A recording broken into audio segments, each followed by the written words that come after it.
Bureau chief Singh Imtiaz Ahmed Jakrani की report के मुताबिक आपको बताते चले एसएसपी साउथ एसपी क्लिफ्टन की हदायत पर एएसपी की जेर निगरानी एसएचओ डिफेंस ने बारी नफरी के हमरा काला पुल हजारा सी सिफ एरिया में कॉम्बिंग ऑपरेशन गली नंबर 1 का 3 किया गया। दौरान ऑपरेशन 8 मुलजमान गिरफ्तार किए गए, जिनमें से 3 के कब्जे से 3 पिस्तौल 10 गोलियां जबकि 5 मुलजमान के कब्जे से मजमूई वजन 570 ग्राम आला क्वालिटी की चर्च के अलावा 8 अदद छीने हुए मोबाइल फोन भी बरामद हुए।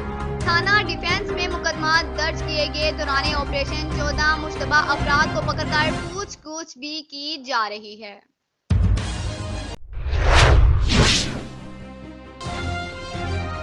आपको मजीद बताते चले, सिंह फूड अथॉरिटी का मिलावटशुदा दूध के खिलाफ हाईवे पर ग्रैंड ऑपरेशन 26,000 लीटर दूध को चेक किया गया, जिसमें से 12,000 लीटर दूध तलब किया गया। Deputy director Sindh food authority report Imtiaz Ahmed Zakrani Singh.